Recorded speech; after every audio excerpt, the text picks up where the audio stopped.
Let's do it. Boom. I mean, we should be live now. Yeah, here we are. It should be up. It's up. We've been live for 10 seconds now. I love it. I love it. My goodness. So for anyone that listens to the podcast, I am the voice, Chris, that's always talking and making jokes and laughing while James takes everything seriously, tells all of the good info on baseball. And this is us on our first live stream. James. I love it. I think so. Last time we talked, we were talking about our divisional breakdowns, but I believe the time before that, we covered infield like pretty completely. I believe we did something like, I think I counted it off. I think it was 64 players in just under an hour. I ended up analyzing. But I think we talked about, doing a little bit of a talk on that here, didn't we? Like on the live stream. Like this is the main topic. Yeah. We did. I'm going through all of my little notes that I have. We didn't finish. Yeah, there was one player that we missed on, it should have been 65 players, but I kind of glossed over him. That was Starlin Castro. He's coming back from. Yes, it was Castro. So Castro. we didn't do left field, right field, and then you wanted to talk about Castro. That's exactly center what field it was. Too, and DH. Oh, center field. Okay. Yeah, I have DH down. DH down. All four of those we got to do today, but I do want to briefly touch on Castro. Castro, he had like a serious wrist injury.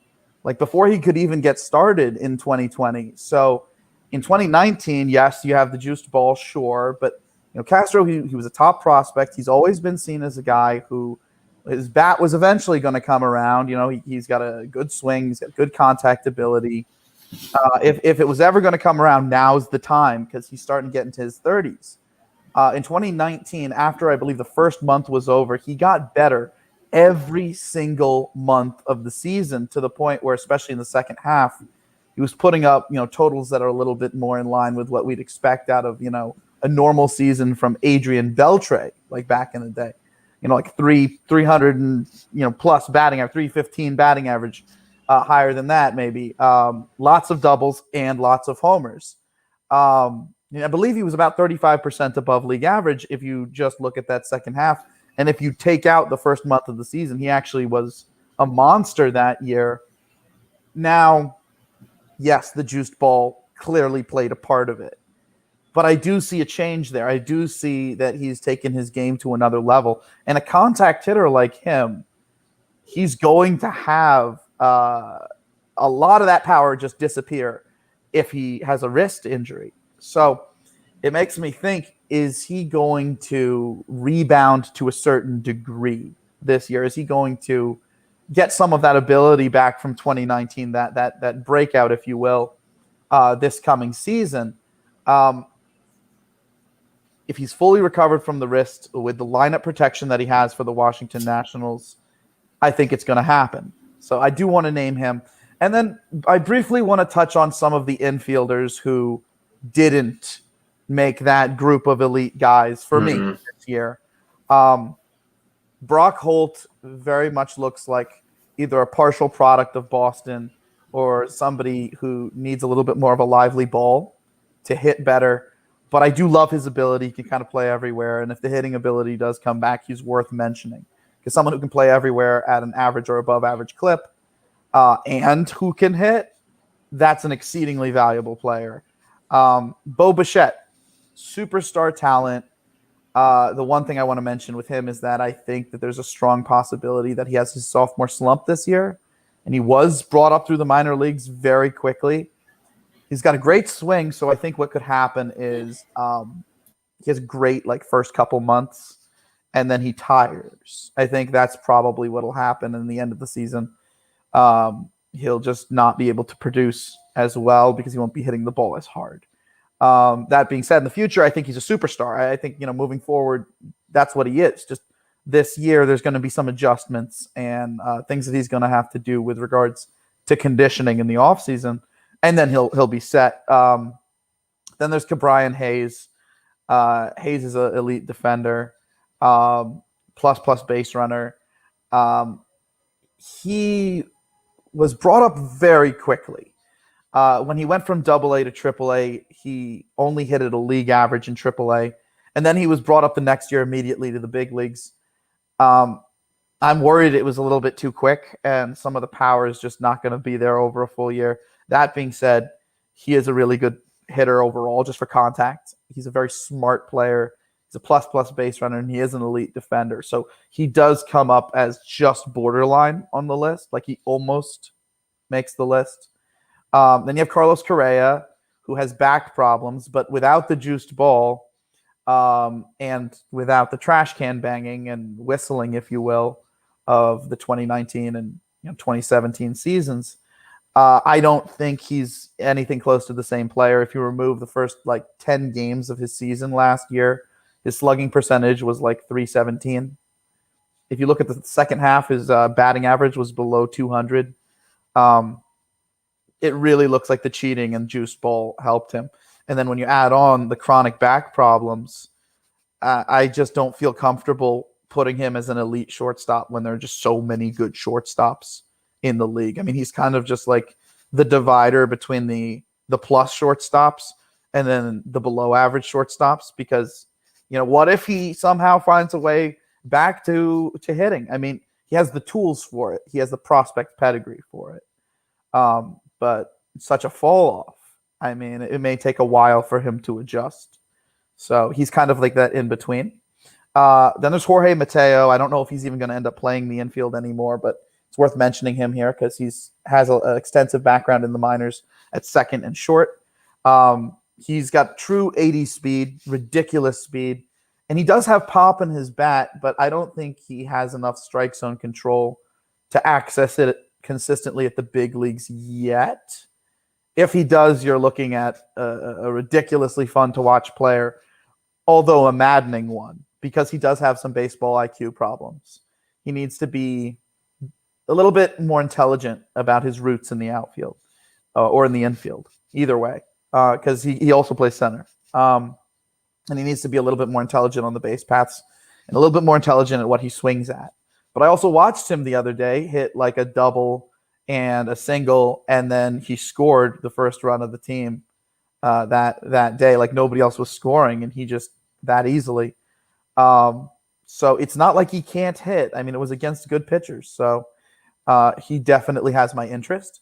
Outside of him, we got Elvis Andrus, who just changed to Oakland. Now he's going to have lineup protection.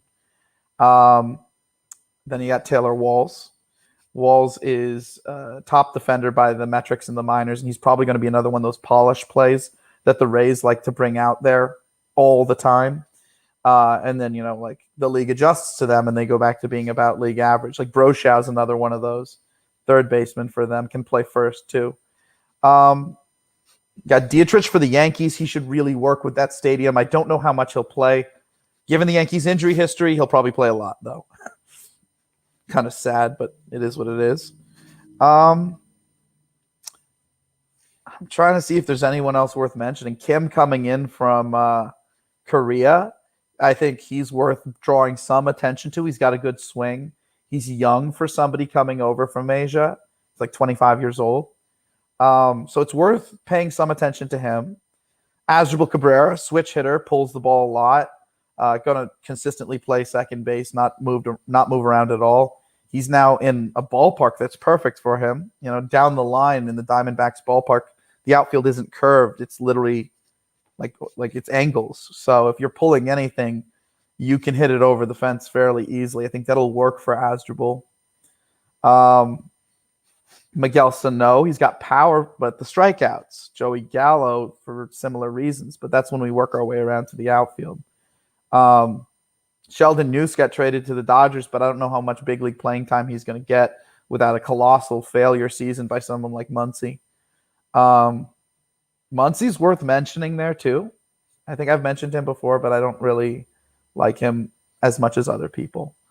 And then you got Ahmed Rosario. He only hit really lefties last year, but also in the second half, he seemed to recover his overall offense from 2019. So maybe you're dealing with a league average hitter, which with his defense and base running will work well for the Indians now that they have him. That, in case you didn't know, that's part of the Lindor trade. That's how he changed from the Mets to the Indians. Then I guess, if anyone, Alejandro Kirk, maybe he does something for the Blue Jays this year, or Alex Kirilloff. Those are probably the best of the borderliners. Kirilloff's the top minor leaguer for the Twins. There's a chance he takes over for Sano if Sano's strikeout problems become unmanageable.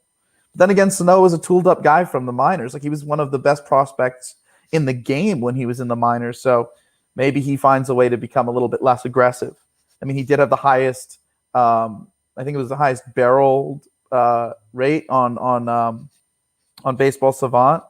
I think it was like 21. I have to pull that up again. It was barrels per, I think, batted ball event. I think that's the highest rate that he was leading in baseball. I think he was hitting for like 21% of the balls that he was hitting were hit that hard, whereas like everybody else was like not even like 19 or 18%. They were well off of his total. It's a big difference. So maybe he doesn't need to swing that hard. Maybe he can slow things down a little bit, hit the ball less hard, sure, but hit it more often. He definitely has the raw ability. And then we're looking at guys, I guess, like Rizzo. Maybe Rizzo recovers some ability. He hit a monster home run the other day. Like, that was just, and it was on a pitch basically at his eyes too. So maybe he has a one good last year leading into his free agency. And then you have a guy like Andahar, who, if he recovers some of his ability from his rookie year and somehow gets playing time for the injury-prone Yankees, you got him. He could play first in the case that Voit has to be moved over to DH to accommodate a Stanton injury or a Judge injury where Stanton's moving to the outfield. But I think Stanton's kind of permanent DH. I just expect him to get hurt. And then lastly, there's Bregman. Bregman, who put on apparently 27 pounds of muscle, or 23 pounds of muscle, either 23 or 27 pounds of muscle this offseason, and then got a hamstring injury. He'll be back from it fairly soon.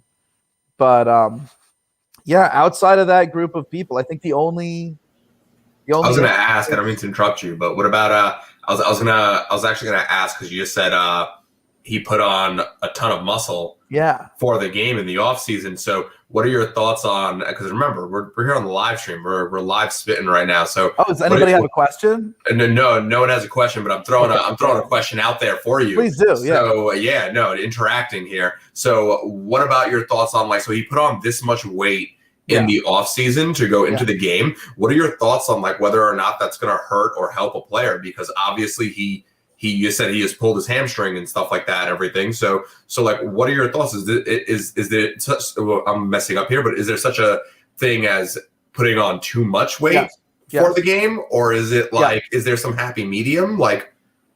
From my experience, people who are on the bigger side, when they put on more muscle, they become more injury prone. Bregman's on the smaller side. But that being said, he's really trying to adjust his game to accommodate for not knowing what pitches are coming. So I do see, with him being as patient as he is and as small as he is, it's not like he's a medium height. So being patient, meaning, you go from very much a set position to recognizing your pitch and swinging, rather than, swinging across more zone because of how aggressive you are and swinging at more pitches because of how aggressive you are. I think it could cause him to pull more muscles. Yeah. And that's why, with the hamstring, it kind of already makes a little bit more sense. But at the same time, if he does stay healthy, he's going to be able to up his power. That's for sure. If you're putting on that much more muscle and you're already a pitch selection savant, which is basically what he is, he's an incredible pitch selector. He pitched, if you look at in 2019, sure, he had the juiced ball working for him. Yeah, sure, he had the whistles working for him. So no, he knew what pitches were coming, but still he hit every different type of pitch. And he has a history of not striking out and walking a lot. So when you're that kind of guy where you really know the zone, I think he just needs to, because he's going to make contact. He's going to make solid contact. It's just about accommodating for the difference of not knowing what pitch is coming and having to adjust mid-pitch to possibly being wrong. And maybe if you're not hitting it as solidly, because you're stronger, you can hit it, harder. And so, you're hitting the ball off kilter because you're adjusting to the fact that it's a different pitch than you think. Well, if you're hitting the ball harder, then you can hit it through the infield or, what have you. So I think, it's a adjustment that could work to a certain degree, but given that he's smaller and he's so patient, it could cause him to pull muscles and kind of worry about his shoulders, honestly, because he's going to have to be lunging more at pitches that he's not recognizing in order to hit them successfully. And with a smaller guy, I'm a smaller guy. I'm basically his height. If I was doing that, I don't know how I wouldn't start having shoulder issues in my back shoulder, in my right shoulder. So do worry about that a little bit. I guess it's worth mentioning people like Astudillo here. These are all guys who just are like the borderliners, the edge of the list. So some of these guys I think I might have touched on very recently in that podcast where I talked about the 64 in under an hour. But given that injuries have now happened and given that we're getting closer to the season, I have to make very shrewd edits. So now we're really talking about the guys who didn't quite make the top 200, but the guys who are right on the edge. So if I have any other infielders that I'd say are right on the edge there, maybe Joey Bart gets on there. Maybe Matt Olson gets on there, although I'm not a big Matt Olson guy. I think a lot of what he was doing with the juiced ball, and then he's a decent hitter outside of the 2019 season. And then I guess Luis Rengifo. I think I might have touched on him before, but he needs a little bit more consistent playing time than he's getting, and I kind of hope he plays a little bit more in AAA. But those are all of the guys who didn't quite make my top 200, but they're borderline. Longoria, I had to take off the top 200. He was one of the last guys I think we talked about in the last show. He apparently has plantar fasciitis. That's the worst news that you could get as a third baseman, I think, because a lot of what you're definitely doing, bad. Yeah, a lot of what you're doing is like hop, skip, throw off a step, throw off balance, using that, arc in your foot and your ankle to kind of push off. That's a lot of plays at third. I don't know how he's going to do it. It's a very serious injury. A lot of people, they don't really recover from it. And they're not really the same, when they do come back. It's just scary. So I think I'm probably going to have to take him off the list. I put him on the borderline list. But then, like, a lot of weird things happen with baseball with regards to injuries. Like Cole Calhoun, he tore his meniscus, and I looked it up. It's about it's a long recovery. It's like a 6 month to full recovery, right? But I guess we're in this now age of medical miracles, where things have been moving so quickly forward that they can now bring guys back from something as serious as that, like this. And now they're saying that he's not going to be too far past opening day, apparently. And he's going to play, definitely the full month of June. Like, how? He tore his meniscus and had surgery. You look it up online, it says 6 months full recovery. I guess, things have changed now. And then, the other day, Framber Valdez of the Astros, he gets hit in the hand. He gets hit in the hand by a line, quote unquote, line drive from Francisco Lindor that actually hits him on a hop. And he fractures his finger, and he has to undergo surgery for it. He's a fractured finger, and it's going to keep him out the whole season. How does this make any sense? The guy literally tears his meniscus and he's going to be back, little after opening day per MLBTR. The other guy, he fractures his finger and has to have surgery also. They both have surgery, and he's out the whole year. I mean, I get it, I guess, because, you can't make bones heal faster and you can, restring ligaments or whatever. But it kind of boggles my mind because in my mind, I see those as different types of injuries. I think that's what it is that it looks like two different types of injuries, but one involves something else. And yes. Yeah. So I've had to kind of readjust things because I thought Calhoun was going to be out the whole year. And at one point I didn't think Valdez was going to be out the whole year. And now that Valdez is going to be out the whole year, it's wow, Trout might actually be in the playoffs. Holy cow. This is pretty cool. It's been a while since the Angels did anything. But to get to the outfield, because I do want to start to jump in there because that's going to take a minute. Not as long as the infield, thank goodness.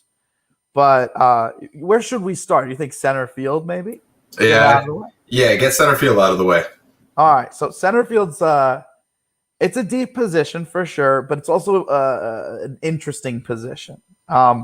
Starting with Jock Peterson, formerly of the Dodgers. Now he's going to be platooning with Cameron Maybin on the Chicago Cubs. I think he's a great fit for them. I think he's a great fit for their ballpark. He's already gone off in a couple of spring training games. I saw him hit a homer the other day, and his swing looks back. It's worth mentioning that this is a guy who absolutely toasts right-handed pitching, 25% above league average plus yearly against right-handed pitching. And for whatever reason, the Dodgers felt like they shouldn't play him ever versus left-handed pitching. And they played him so little versus left-handed pitching that he just really never hit it. But there's a perception around the game that Jock Peterson could be played against righties and lefties, and he would eventually adjust versus lefties if you just let him play. So there's also a theory going around that they're going to slowly do that with him with the Cubs, let him play more versus lefties. Then again, it's not a very long contract, and I do think that the Cubs are going to legitimately try to compete this year. I know a lot of people who think that the Cubs are just going to trade their superstars. I disagree. If the Cubs are in third place, maybe, but I don't think that's going to happen. But say I'm wrong. If they're in third place, maybe Jock Peterson gets traded. But he is a guy that we know can play center, although not the greatest center field. Not the worst. He can play competent center field. But he can really crush righty pitchers in a normal season. Then we got Inciarte. Inciarte is the lefty to Pache's righty. If Pache has a little bit of trouble hitting righties and you kind of want to reduce his playing time to bring him in a little bit more slowly, which I think is a very real possibility, you could put him in a straight platoon with Inciarte. If you do that, I think you're going to get elite production defensively, offensively on the bases. But I also think that the fans are going to hate you. The fans love their future superstars. They love their top prospects. But it's also worth mentioning that, statistically speaking, Ender Inciarte is one of the 5 best center fielders defensively in the sport. Statistically speaking, he is a plus base runner year in and year out anytime he's given a full season. And it's also worth mentioning that as a righty hitter, he has learned how to pull the ball more and walk more in recent years. So if you give him more consistent playing time, I think a little bit more of that power comes back, given how he's pulling the ball better now. And I also think from the walks, from being on base more, I think he becomes an even better base runner. So I think a lot of people are kind of sleeping on Inciarte, especially in a lineup where he's going to have as much protection as he now will. So he's a very, very underrated player. Then you got Ramon Loriano. I love his swing. There's something about how he's able to be out on that front foot and so strong through it, and yet still get his bat to come through the zone at a good angle. I think it's going to give him a lot of power. I don't know how much it's really going to eat into his batting average. He is a righty here, so anything that is from that swing hit on the ground, and he should pull a lot of balls on the ground, he will have the opportunity to beat out because he's a very fast runner. And I do love his arm in the outfield. He's a true cannon. He's made some of the coolest throws that that I've seen in recent years, because he's not afraid to put the ball on an arc because he knows that he can get it there in time. Sometimes that's what you have to do. Just ask Cespedes throwing from the corner to get out. I believe it was Howie Kendrick at home against. He threw him out at home, but it was at the Angels ballpark a few years ago. Cespedes literally couldn't have made that throw if he hadn't have put it on that arc. It wouldn't have gone as far. It wouldn't have got there in time for the tag to come down. Maybe it would have skipped and then, not in place to get the tag going.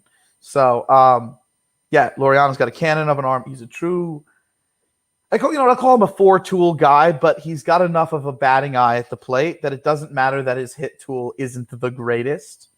But yeah, I think he could hit about 25 home runs next year with decent center field defense and plus base running. Then we got Harrison Bader. I think he's more of a league average hitter, a little bit of power, enough of walks to give him enough on base ability to use his legs. He's very fast. Not too much batting average, but elite defense. I genuinely don't think that the Cardinals would feel as comfortable just saying that, he's our main, entering spring training. He is one of the 3 opening day outfielders. You don't say that as a team like the Cardinals unless you really believe in the guy, and that was entering spring training. If you look at his numbers, he had a really good first year. His second year, he sophomore slumped. In 2020, he was right about league average. And I think that's kind of what you're going to see from him moving forward. I got to watch Harrison Bader in the Arizona Fall League when he was in the minors. He's got a good swing.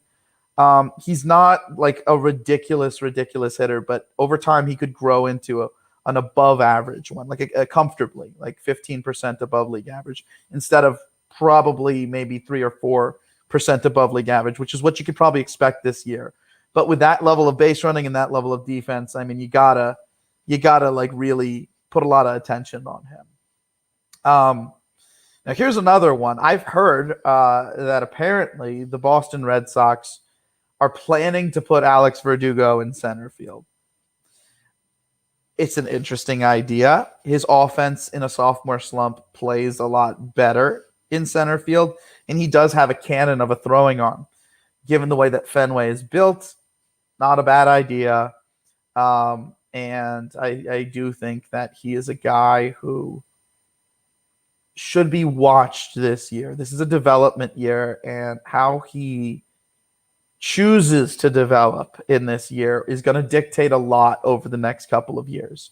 If he sells out, like if he gives away some of his contact to get to more power, for instance, what we're probably looking at is like a 275, 280 batting average, but with every single year, like 25 bombs, because he's got that kind of pull swing. But he could also choose to just go back to his contact and just be this type of hitter who will bat like 300 with like 15 to 20 homers every single year. Either way, both approaches play for center field. That being said, in the sophomore slump, I don't think he's going to be either of those things. I think he's going to build up to one of those things. And by the end of the season, it'll be like, okay, this is who he's going to be in future seasons when, he's not going through growth like he is this season. So then we got Nimmo of the Mets, walks a lot, decent hitter versus righties in most ways. I don't think he is a hitter who can hit lefties, and the statistics demonstrate it. I've talked to people about this for years now, like literally ad nauseum, telling people like, look, I get it, he hits righties, but he can't hit lefties. And they keep telling me, oh no, he can hit lefties, he can hit lefties. I'm like, no, he can't. His power also in large part is from the juiced ball and from the fact that he's, this type of hitter where he's so patient, works the count, fouls off so much that, once he gets to something he can hit, he'll pull it for power. But it's only against righties. He's a platoon hitter, not the greatest center field defender. Okay, base runner. That's where I was wrong. I thought he was not going to be this level of base runner. I'll take the hit there. But on all other points with Nimmo, I've been right. And to be completely fair, I just also don't trust his swing long term.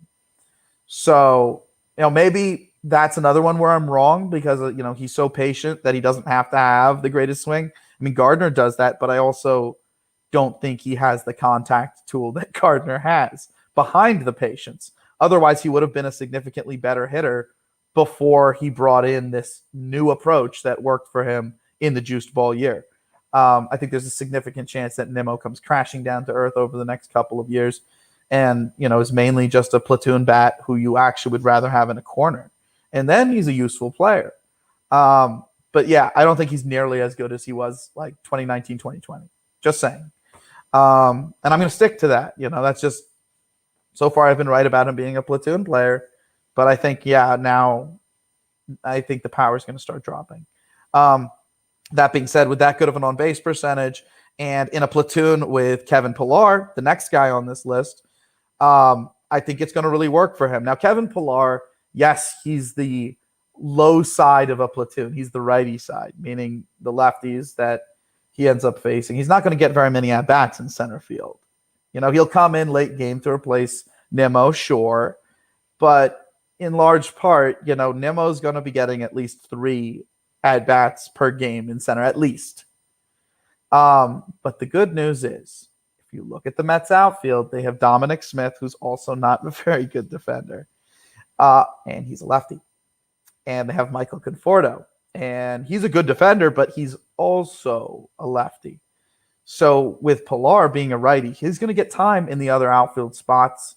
And I think he'll get a full season. I think he'll get at very minimum 400 plate appearances playing between all those spots as kind of the super fourth outfielder. But with his ability to play quality defense, although not quite at the level he could before, his ability to occasionally rob homers, which is a skill onto its own, as well as steal home, which is also a skill onto its own. Not even some good base runners can't even do that. So it is a separate skill. You add on that he is a good base runner overall, to steal home, honestly, if you can do that specific skill, you can probably do other skills well on the bases. You add on the fact that he's been growing in power, and last season was finally an above average against the league average player offensively. You have a very well-rounded talent. If you can hit, and you can hit enough for power where, your slugging percentage is in the 400s, your WRC plus, is above 100. You can play the level of defense that he can play across the outfield, and you can run the bases like him, and you have these specific skills like being able to rob homers and steal home even, which puts you in a scoring position whenever you're at third, no matter what happens. You're a very valuable player since you're an above-average hitter with all those other skills. So I have to name Pillar here. Big Pillar guy, have been for years. And then, of course, the other Kevin that was in the AL East with Pillar for a few years, and they would talk about the two of them because of their defenses, Kevin Kiermeier. Now, Kiermeier started to make some adjustments that make me think that he might be like a league average hitter moving forward. Over the last 2 years, he's made a couple of adjustments. One, to stay healthier. One, to become a little bit more patient, hit the ball on the ground and trust his legs. So the walks would get him some base running ability. Him running out, ground balls into singles would get him some on base ability. And then when he would be patient like this, he would be able to run into a fastball now and then, which would give him just enough power. Add all this together, you get something close to a league average hitter. And Kiermeier is like the best defender in center field in baseball. If not, he's tied for it. And has been for a bit. He makes obscene catches, covers ridiculous amounts of ground, and is a very good base runner in his own right, which is part of the reason why he wants to use this approach just to get on base. So got to name him there with Pillar. Then you got Yaz, not Yastrzemski, not Carl, his grandson, Mike. But the funny thing is that Mike was actually raised by Carl. So, this is a guy who hit at every level of the minors, but he wasn't considered this ridiculously toolsy guy. He just kept hitting. He was finally given an opportunity after leaving the Baltimore organization. I'm not even going to call them the Orioles right now because they don't deserve it. They don't deserve to be a big league team right now. I really am upset with them. So sorry, Orioles fans, but get your ownership to start trying, But yeah, Yastrzemski, he left the Orioles. He joins the Giants. They give him a legitimate chance, and he starts translating it. I honestly think that Carl Yastrzemski taught him how to hit big league pitching. And if it is just he is just so polished that the big leagues are going to adjust to him at some point, I mean, it's got to happen soon. He's been doing it for long enough. He's been kicking butt for long enough. So, yeah, I mean, he's a monster. So he's next on the center field list. Then we got Quetzal Marte, down season without the juiced ball, but my goodness, did he hit in 2019.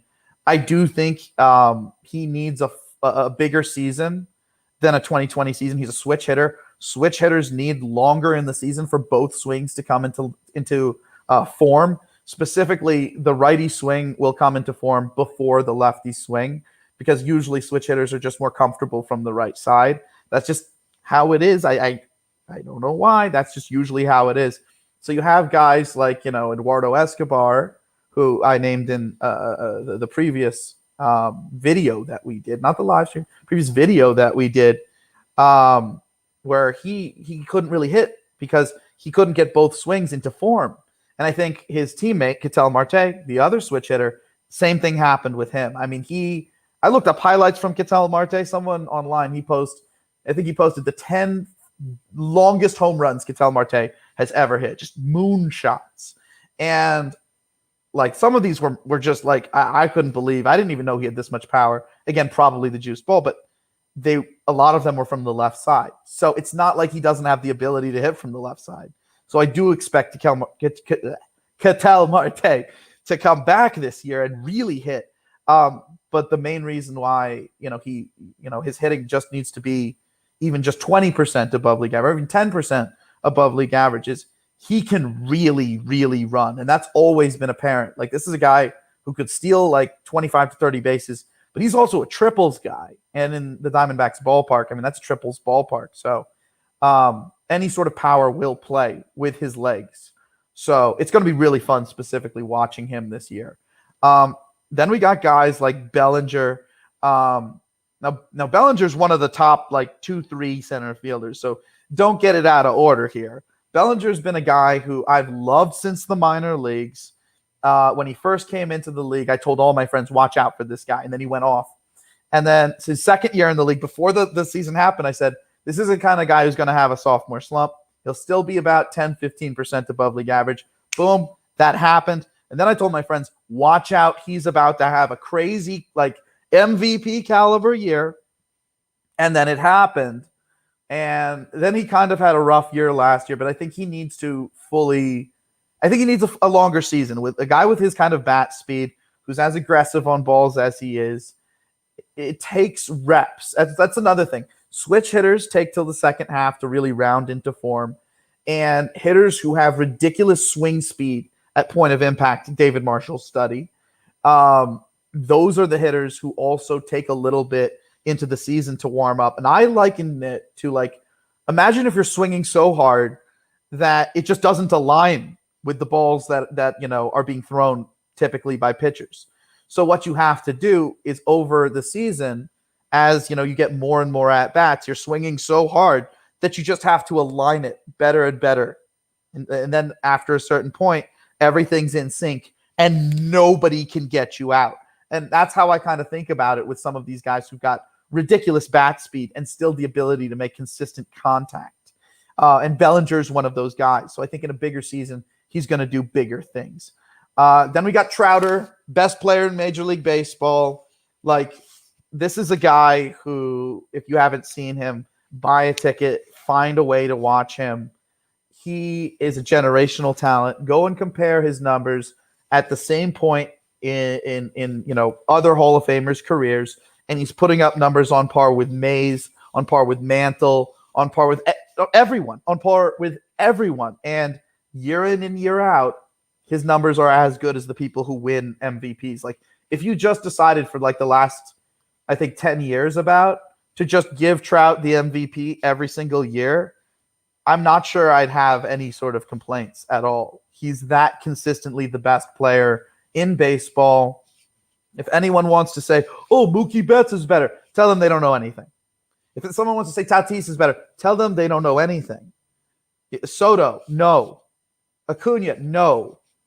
Like usually I like to do this whole like, okay, this is who they are now. Like what we saw from Soto last year was incredible. So I like to think, this is who he is now. And same thing with guys like Tatis and Acuna and a lot of these guys who are breaking out and look to be now in their primes. How do you not know that he's going to just continue doing this now that he's in his prime and he's got those tools and he has those abilities? But Trout has been basically as good as the best player performing at their best every single year. He is the best player in baseball. He's a god amongst men. So moving on from that, we got Starling Marte. Wow, that's he's a god amongst men. yeah, literally. Like I don't know if there's like, just look at the numbers. Like just look at the numbers. Like there's no way of denying it at this point when the guy's been in the big leagues for like 10 years and he's done it every single year. Robbing home runs, he's even capable of doing that. He's still dominant on the bases. Year in and year out, he's between like 67% above league average and like 80% above league average. No one does this. No, you're right. So moving on from that, we got Starling Marte of the Marlins. He's been moving around a lot. Like he was with the Diamondbacks, and and then all of a sudden he went to the Marlins. Like, why is he with the Marlins? Why did Diamondbacks trading him? Like it's kind of like boggled my mind because I thought Starling Marte and Quetzal Marte, that's a great combination to top the order with the Diamondbacks. But Diamondbacks are trying to compete within their division, so I guess they needed to get some more, minor league depth for, future contention. So I get it, but I don't know. It hurts. It hurts because especially being out here in Arizona, I loved watching him. Speedster, great leadoff type, very aggressive. Yes, he's a center fielder now, a plus center fielder at that, but when he was with the Pirates and McCutchen was in center field, even though McCutchen wasn't the greatest center fielder during those times, Starling Marte was far and away the best defensive left fielder in baseball. The only one who was anywhere close to him was Gardner during those ages.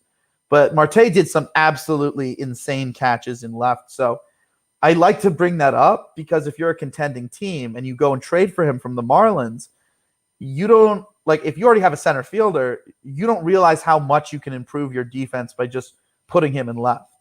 And he's like as good a leadoff hitter as they come. A lot of people think that leadoff hitters need to be patient, but he is such a good hitter that he literally falls right into my theory where he swings at everything in and around the strike zone that is hittable. So he doesn't need to work the count to walk when he's hitting successfully all the time. Walks only drive in runs with the bases loaded. They're not the same as singles. Yes, it's a good idea to eventually be working, towards really knowing the strike zone and hitting everything in and around it. But you don't want to go 0 to 100. Just be like, I'm only swinging at strikes. If you can hit everything in and around the strike zone and more than that, without getting yourself out consistently, I think you should do it. It's impossible for a pitcher to pitch to you if they can't even make mistakes outside the zone. It's just that's a personal theory, and it holds up with regards to how playoff teams play. If you look at all the teams that have done well in the playoffs, specifically all the players that have done well in the playoffs, a lot of them are those types of players, or they're the types of players who were that type of aggressive and have just dialed in the zone. So they now are just hitting strikes, but they're also still able to hit the pitches that are on the edges, which again makes them impossible to pitch. So love Starling Marte, fantastic hitter, very underrated. Then you got George Springer, cheating Astro. He's now with the Blue Jays. He's their center fielder. I think that's a very, very, very underrated move. Definitely a guy who I'd say is going to really up their hitting. even without the juice ball and even without the cheating, he was a very good hitter in 2020. I think that speaks to his ability to make adjustments, his athleticism, just his caliber of player. And I don't like saying that. Again, a cheating Astro, I want to just hate this guy, but I do think that he is going to be even on the live stream. You gotta throw it out even on the live stream. I have to. I got to. Every time you put the camera in front of my face, I got to crap on the Astros. I got to just lay a dookie on them, But yeah, no, he's going to help the Blue Jays so much. That being said, I will fight people. I think the Blue Jays are going to be in 4th place this year. A lot of people. I think the Blue Jays are the most overrated team in baseball. I think everybody's just all hyped up about a whole bunch of people who have big league bloodlines, and they're not really analyzing things in the context of the juice ball and how it affected some of these people's numbers. And they're not really looking at how their numbers break down month by month as big leaguers started throwing some of these guys more breaking balls. And they're not looking at the fact that they didn't really add overall that much onto like what they had last year. If they have a couple of down seasons from big players, like I'm expecting from a few of them, they're basically the same team. Now, I think that the Rays have taken a step back, but I do think that the Rays, even with a step back, are better than the same team Blue Jays. I think it's pretty obvious. But I'm not even going to say we've already gone over our picks for the AL East. So you know what? I'll just say it here because I was going to say it on one of our recordings that we were going to do. I've made some adjustments here based off of some of the more recent signings. I'm going to say it now. I think Boston's actually going to finish in 2nd. I thought Boston was going to initially be the 4th place team in that division. They made a couple of really smart moves. And when you add them all together, how they're going to work with regards to that ballpark, especially Kike Hernandez in that ballpark, Hunter Renfroe in that ballpark, I think that we're sleeping on them. We're sleeping on them. We're sleeping on their pitching staff too. Pivetta is better than we think. Nathan Eovaldi, better than we think. Eduardo Rodriguez, better than we think. And Garrett Richards, their new pickup, now that he's completely back from Tommy John, he's another guy. I think that they're going to get Chris Sale late in the year, I think. And that's going to upgrade them. They got Martin Perez. He's got a chip on his shoulder to prove he can still do it.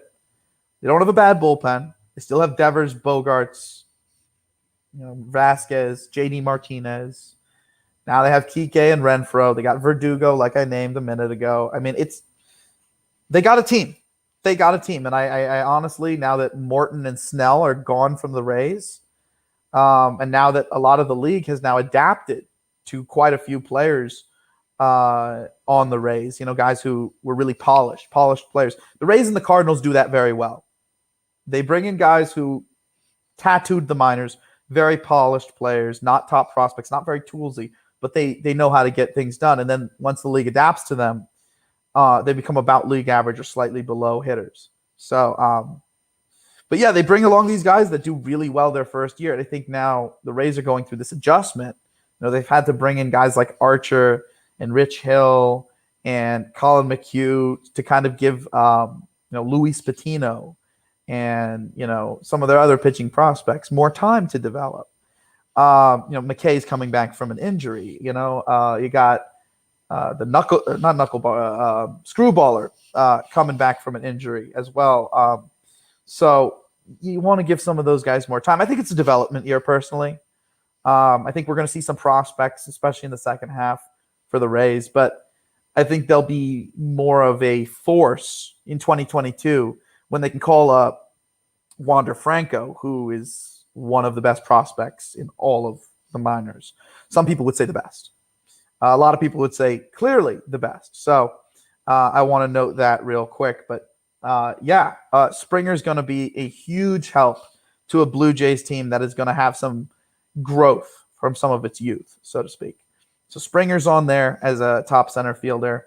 Buxton. I think Buxton's offense is finally coming around, which is beautiful. Byron Buxton of the Minnesota Twins, one of the fastest players in the game, one of the best defenders in the game, just a highlight reel of a player, pure electricity, If you haven't watched this guy, watch his highlights. Like, I'm going to be mad if you don't watch his highlights, straight up. Go watch them. Like, well, maybe not like now, like stay here with us, but like after, then go go watch his highlights, because this is a guy who, he was the number one prospect in baseball for quite some time, but he can run faster than anyone.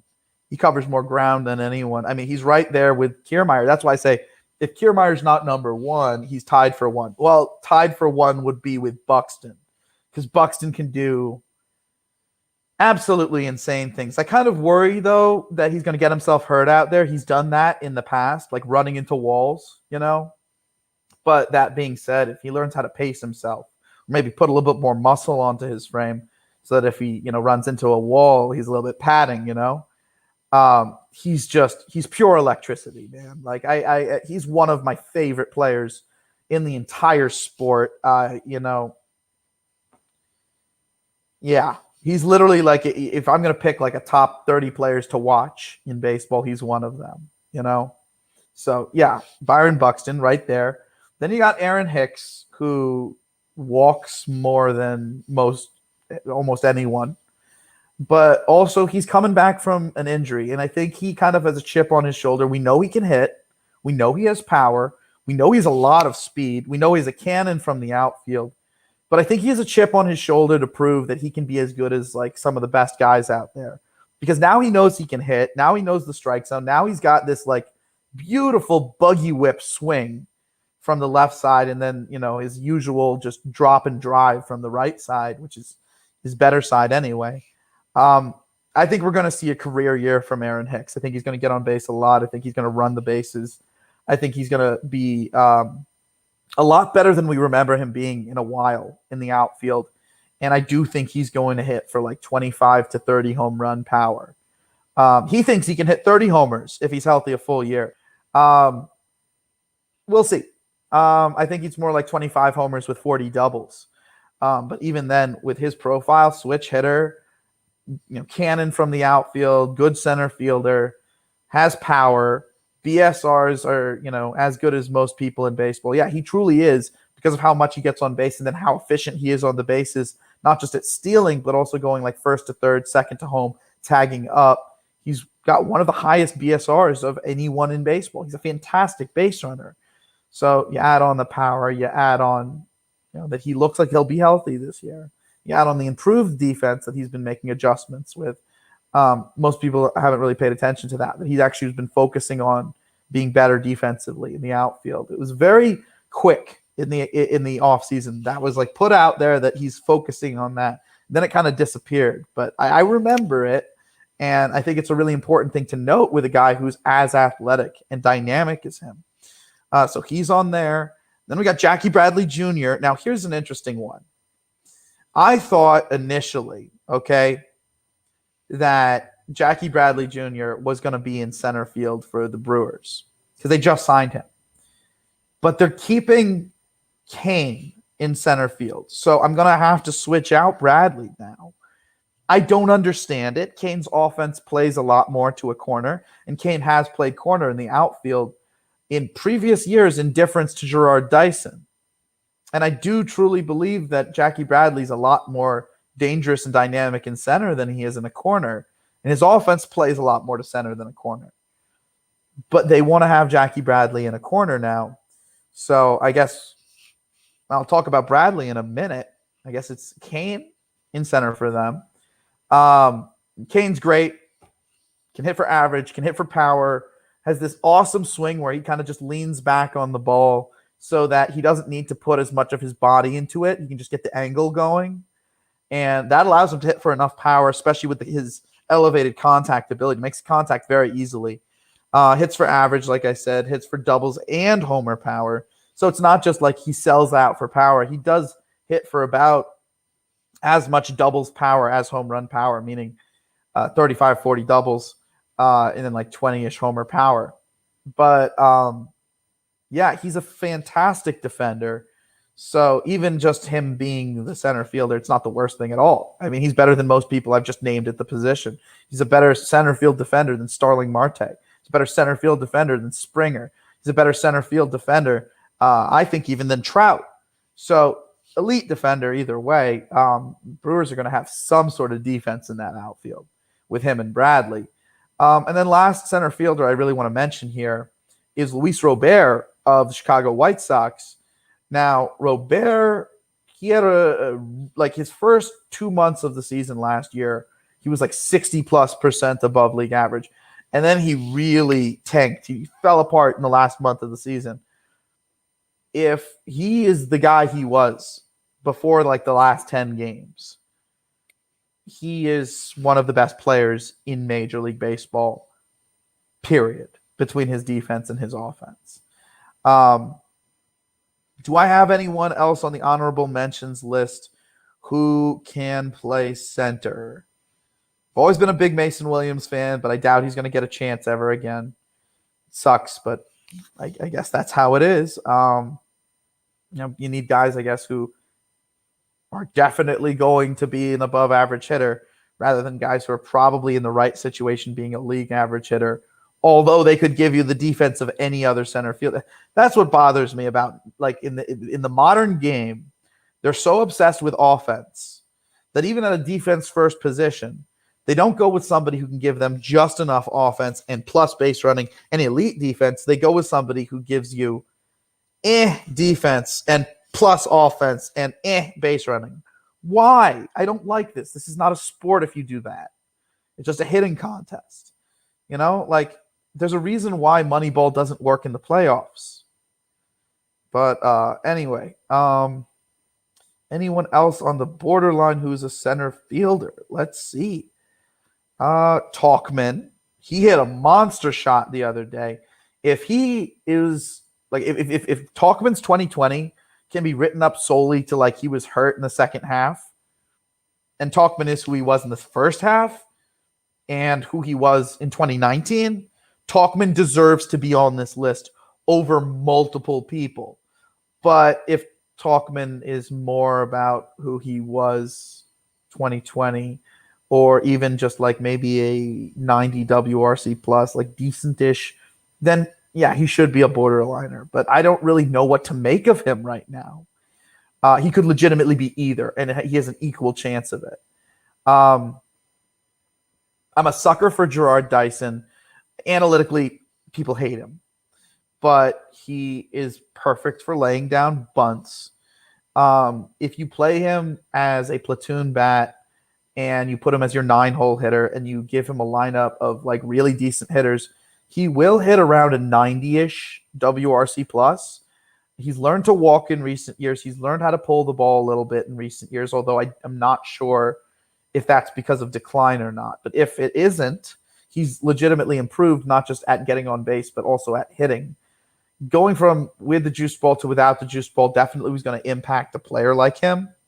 But I also want to mention that he's got such elite defense and such elite base running that as a left-handed hitter who doesn't have a bad-looking swing, that if he can even get somewhere close to league average, you're looking at a very valuable ball player. And now he's back with the team where he had all that success with, Kansas City.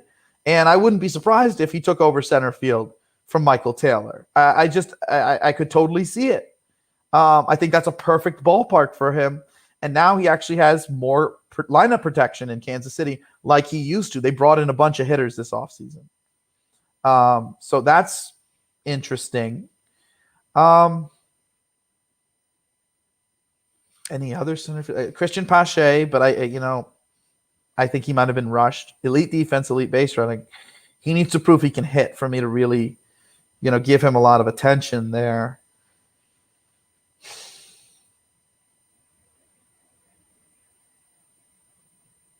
Yeah, I think that's the center fielders, including the guys who are borderline on the list.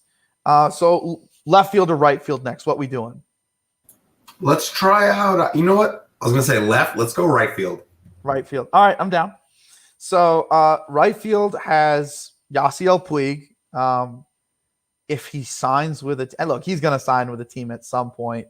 The ability is there. I think I've said this before, and I'll say it again. Like, Puig is genuinely one of my favorite athletes in the sport. And, I've watched this guy enough to know that, like, he's got a heart of gold. Like, he really does. Like, he cares a lot. But I also, like, I've been around a lot of people who have disabilities. Now, I'm not allowed to be, like, coming out here and be like, yo, Yasiel Puig has a disability. Because I can't do that. I can say this. I can say, allegedly.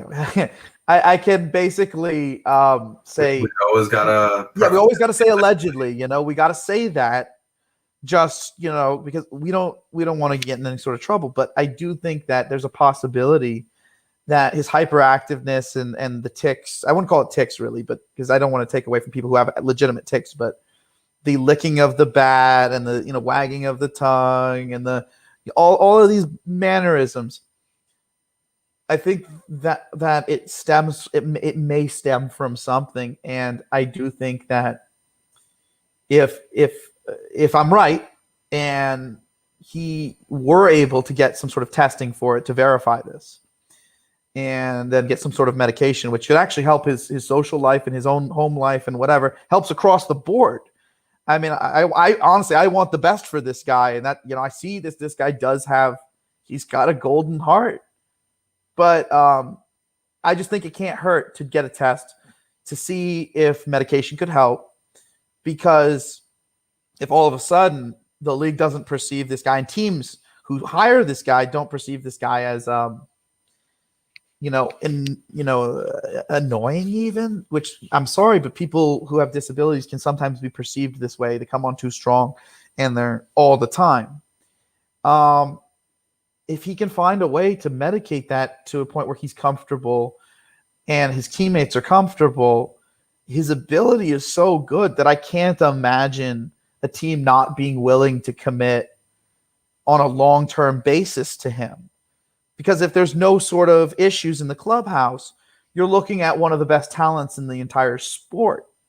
I mean, there's no wonder what would happen if you gave him lineup protection and a ballpark that worked in his favor.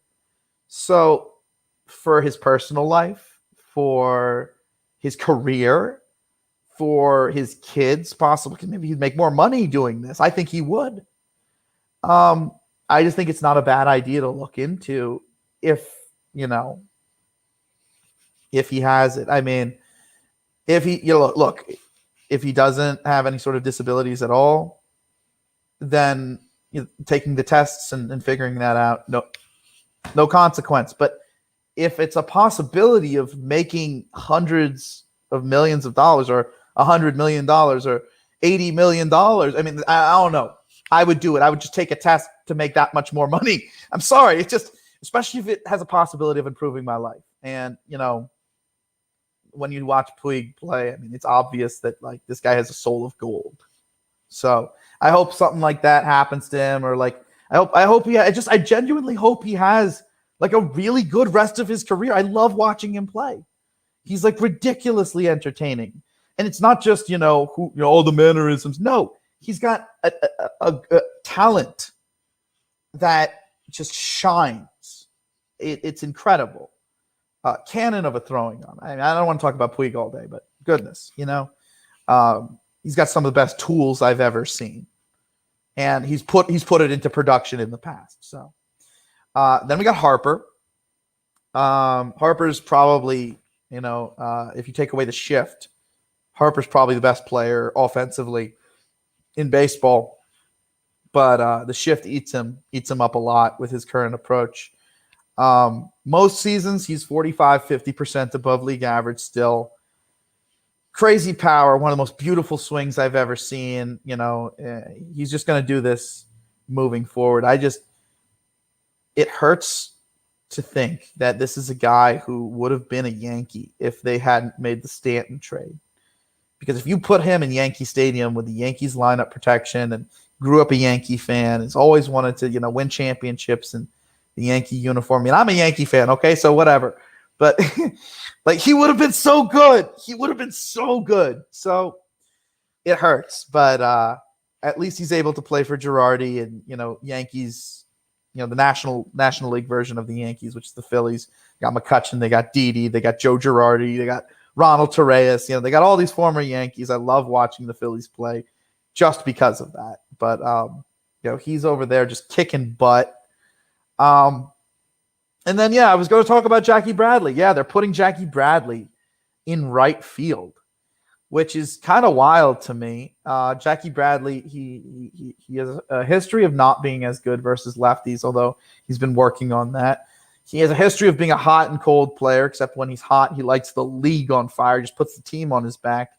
But now he's been working on that, becoming a little bit more consistent. Left-handed hitter, a little bit of power.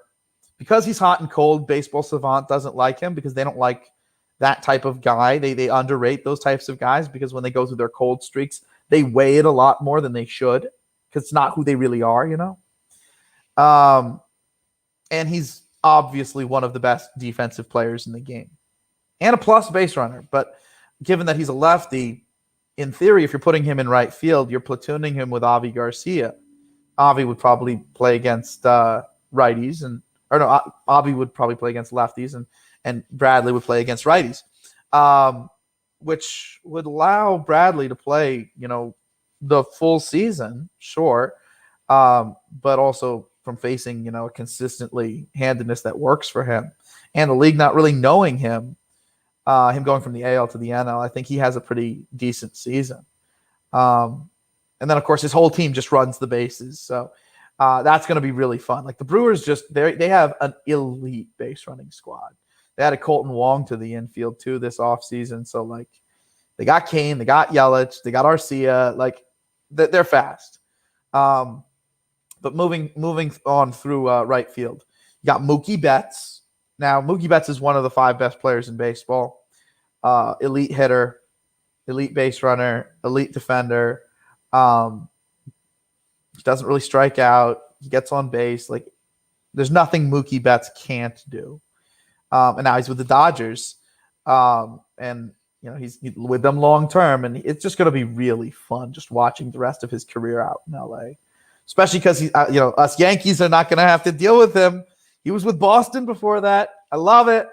Got to dump on Boston every once in a while, Then you got Michael Conforto. I think it's possible that last year could have been a breakout year, but Conforto is also a first half player, historically at least.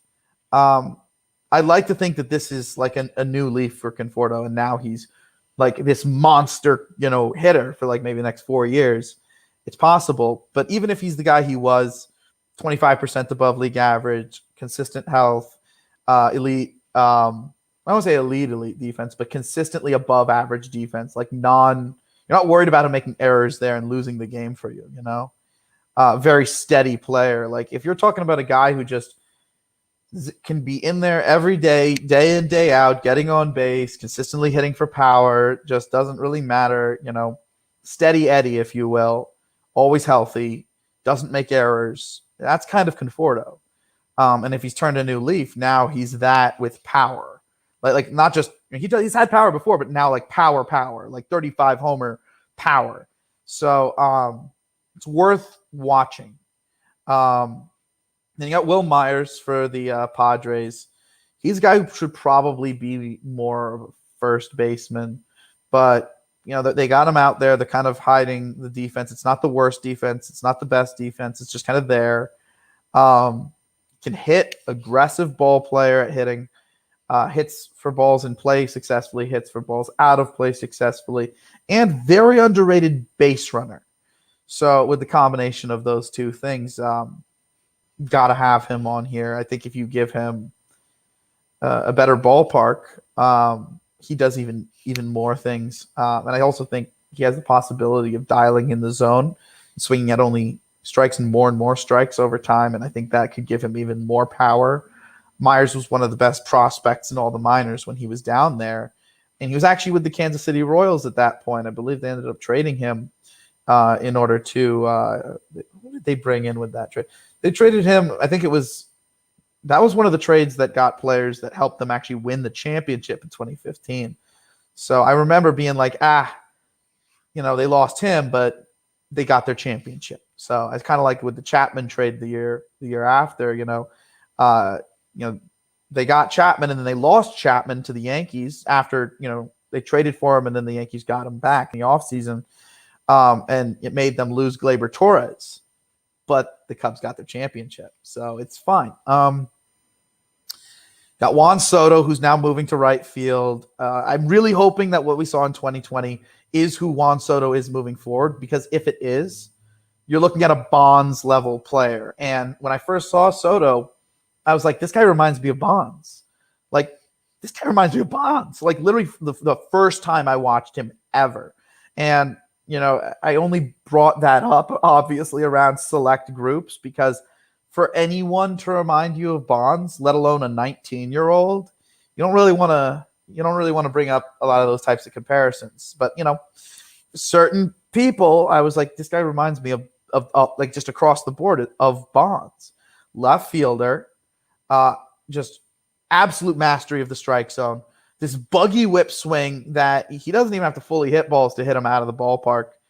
And, his head looks a lot like Bonds was bald, very similar shape. And his shoulders, very similar shape. The way his bat moves through the strike zone, very similar.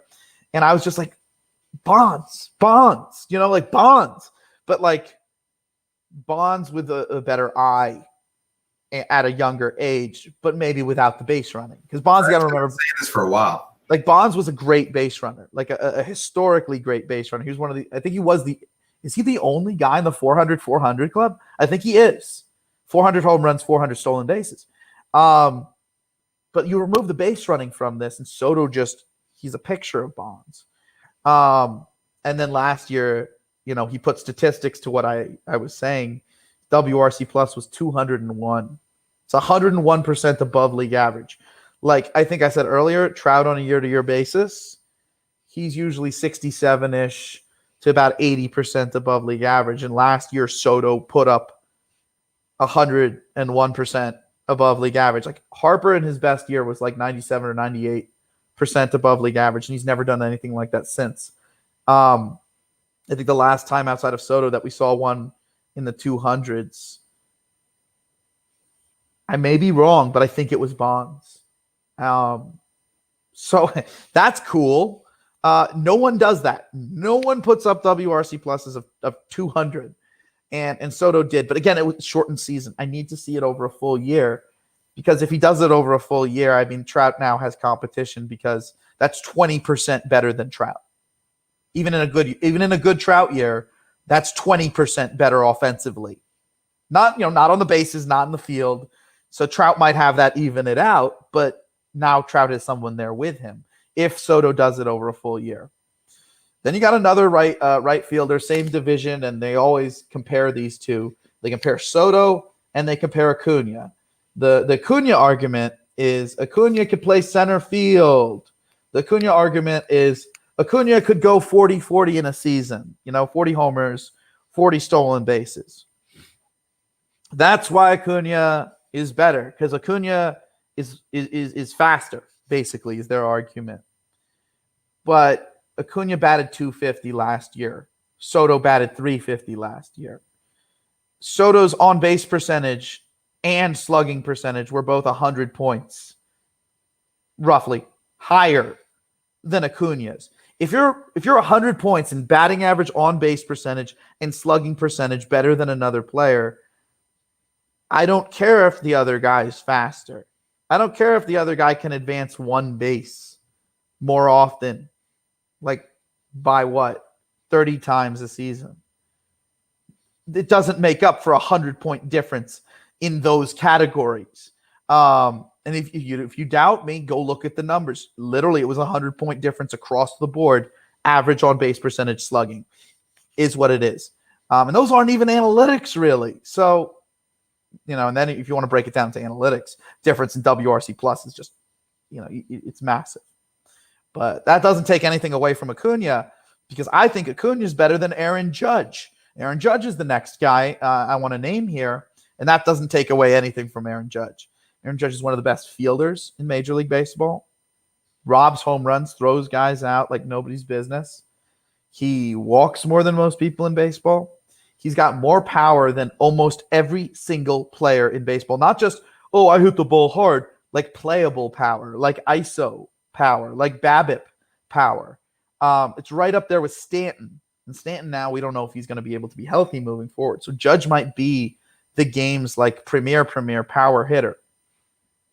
And here's the best part about it. Because he has a fundamentally sound swing and he's 6'7", he can have a patient approach while still being able to cover the zone successfully, hit pitches on the edges of the zone, just because of how big he is. He can have a patient approach where it would normally be for a normal player just covering the strike zone. And because he's 6'7", it covers the area around it too. So he somehow has the patience that gives him on-base percentage through the walks, the patience and physicality that gives him power, and because he has a coordinated swing, a fundamentally sound swing, he has the zone coverage that allows him to hit against more different types of pitches and against pitches across more edges of zones, trying to hit the pitchers who are trying to hit the edges. That being said, Judge does have a weak spot, low and away with a slider. If you can execute a perfect slider with 2 strikes in a count where you know he's going to be aggressive, he will swing through that pitch. But you have to execute a perfect slider within that count. If you don't execute a perfect slider and it's a ball, he won't swing at it.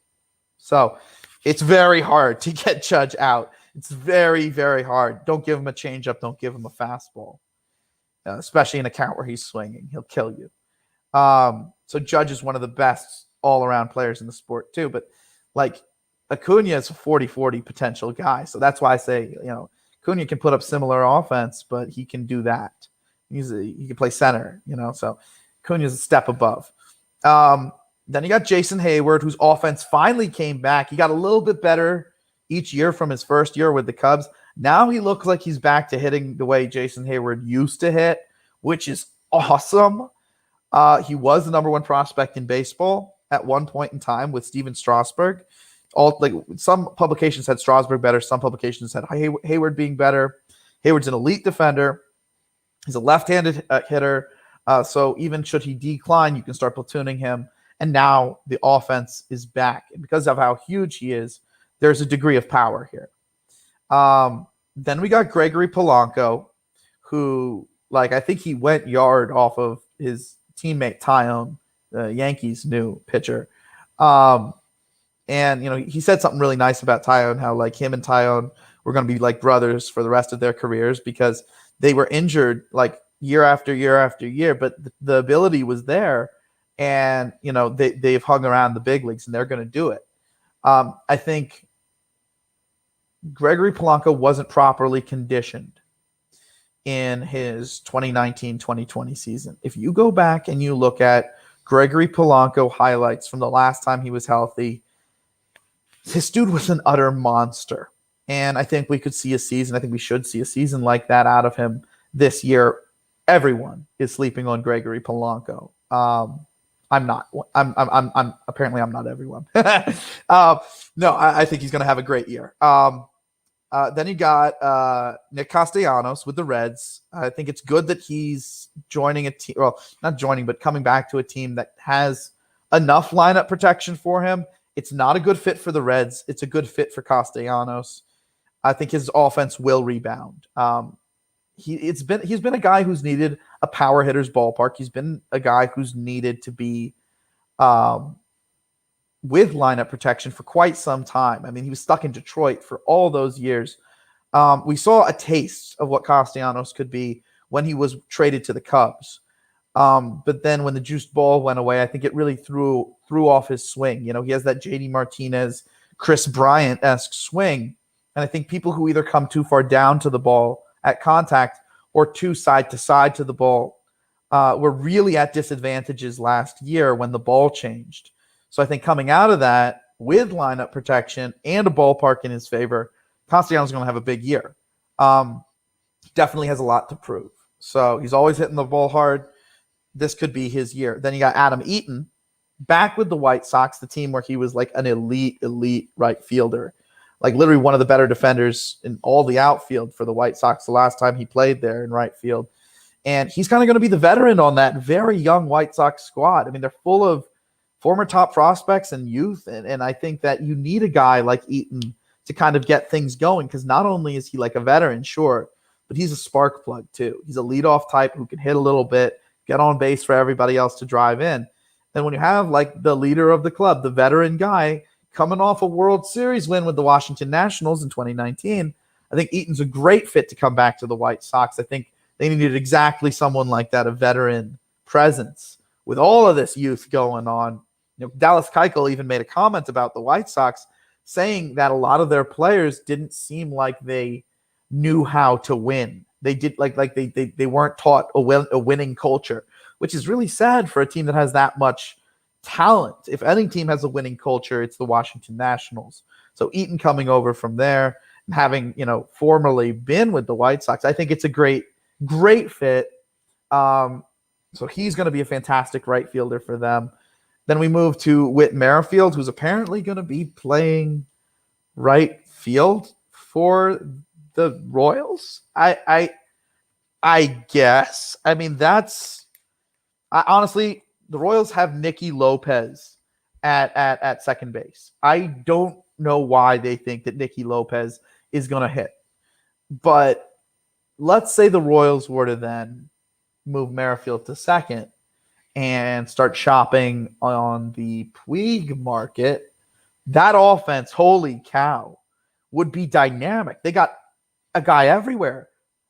Sal Perez broke out last year. They got Soler. They got Dozier. You got Merrifield. You got Mondesi's a good guy to have in the 9-hole spot. But you also got like Benintendi. You got Carlos Santana. You got Dyson back. Maybe you put Mondesi 8th, Dyson 9th, or the other way around. Or maybe use Mondesi in the 1 spot if Mondesi starts really hitting. But it is a very fast, dynamic lineup. And if you were to do that, it would account for the one hole in the lineup, which I think is Nicky Lopez at second base. But while Merrifield is in right field, we're going to name Merrifield on here. He reduced his strikeout rate last year, which was really cool to see, while maintaining a similar level of performance. I think this year he could increase the strikeout level again, but I think with it comes more power now.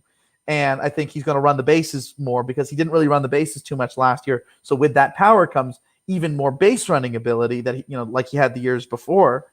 I think Merrifield kind of has a really good year this year. He also has more lineup protection than I think he's had in his entire career. So that's really cool to see as well.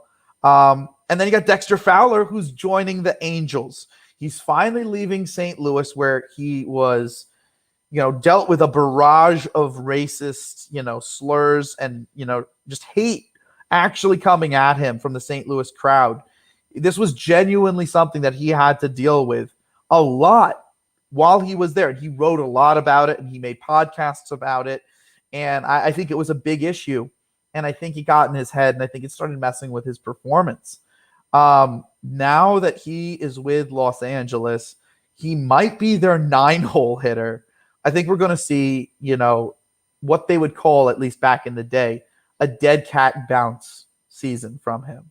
One last good year, one last oomph before, true regression and the end of the career sets in. And then, of course, you're looking at a guy who is a switch hitter.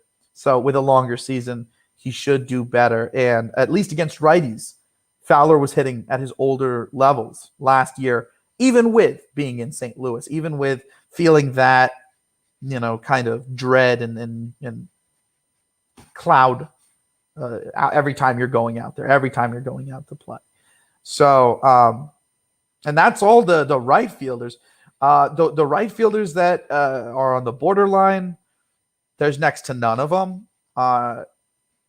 Got like Jorge Ona maybe plays right field if they trade Will Myers rather.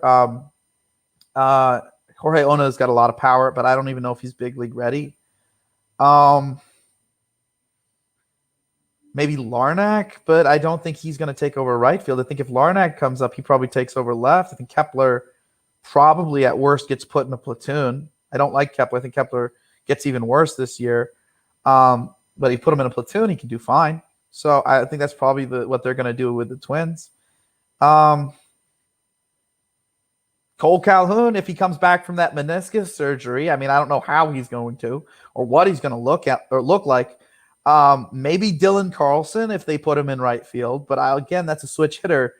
You're probably looking at him taking his first year to really develop and learn the show. Most switch hitters, if you're talking about guys who are coming into the show, it takes them actually a first full year to get into it. But Carlson's got really dynamic swing, really interesting power hitting tools. So maybe he does something in right field.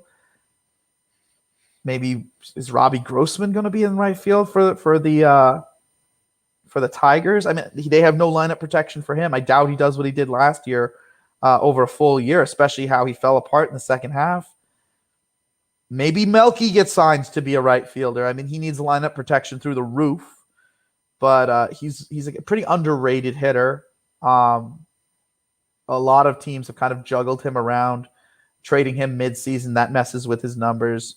There's a lot of things that people have done with Melky that has really messed with his actual ability. You can't trade him to a different league. You can't change his team mid-year. You can't do those types of things and expect that he's just going to be the same guy. I think he's actually one of the more underrated guys to sign out there. If you put him at the bottom of your lineup, it's a perfectly fine 7-hole hitter. In fact, probably a good 7-hole hitter. I don't know. Maybe Kelenic comes back from his injury and they put him in right field. I know they like Lewis in center, so maybe that's where Kelenic goes, or maybe Kelenic goes to left. He could go to really either. I'm not sure what they're going to do with Haniger now that Haniger's healthy. I personally think that Haniger by the end of the season is probably going to be at DH. So before we do left field, let's do DH, get that out of the way, and then we'll do left field and call it a day here. So Haniger coming back from his injuries. I got to watch him in spring training literally like 3 days ago, and he hit an absolute bomb. He looks completely back, same swing. So that's cool to see. I know he's been a guy who he's known to have like a really hard work ethic. So it makes sense why he's been able to come back completely from his injury. And before the injury, he had 2 years of being a middle of the order hitter. So it's not just like a polish type thing. Like this is a guy who there's actual ability here. You got Rowdy Tellez, who really started to throw it together last year. I think you see a full season of him being a really good hitter for the Blue Jays. Yeah, he emerges for the Blue Jays. So yeah, I'm not just down.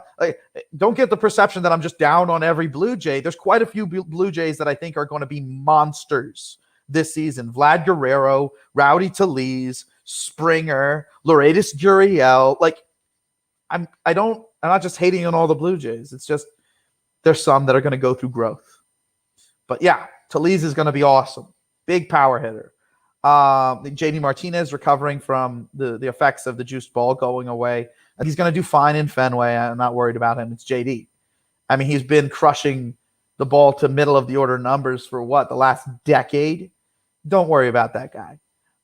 Especially when his only job is to hit the ball. You got Yordan Alvarez. He's coming back from 2 knee surgeries, but he was putting up such ridiculous numbers, and he is in Houston's ballpark. I genuinely think that he could have a plus year, just not the kind of year that he's had in the past. Still worthy of being mentioned as a top DH, still worthy of being mentioned as a top player. I just think that we're going to see better seasons out of him when he's more fully recovered from the knee injuries. Knee surgeries. He got surgery on both of them, man. It reminds me of that scene in Monty Python, yeah? Where you know what I'm talking about. Yeah. This is just a flesh wound, dude, they took your knees. My dude, it's not just a flesh wound. So, whatever. Honestly, the Astros are such a joke. Forrest Whitley, one of their pitchers, I think I mentioned he got hurt last time we were on here. Now we know it's Tommy John. So not just Valdez and Verlander. He's going to be out the whole year. You got Mr. It's just a flesh wound at DH. And then you got the rest of the fools, like Correa, Bregman, Gurriel, et cetera, et cetera. I mean, it's getting laughable at this point. It's sad, but I like it. I don't know. What? Oh, goodness. So, yeah, next DH is Nelson Cruz. He's probably the best DH on the planet. I don't know how he's still getting it done. The dude's 41 years old. He's still just crushing balls year in, year out, 40% above league average. He doesn't look to slow down anytime soon. He's back with the Twins, has lineup protection. I mean, monster. Nelson Cruz is just a monster. If you want to know to what degree Nelson Cruz is a monster, like we all talk about 500 home runs as being like, that used to be the bar, If you got 500 career home runs, then dude, you were a Hall of Famer. You were like a ticket straight to the Hall. Like there was no doubt you were going to be in the Hall of Fame. Well, Nelson Cruz, he actually started his career at age 27, something like that. I think he had his first full year at age 28.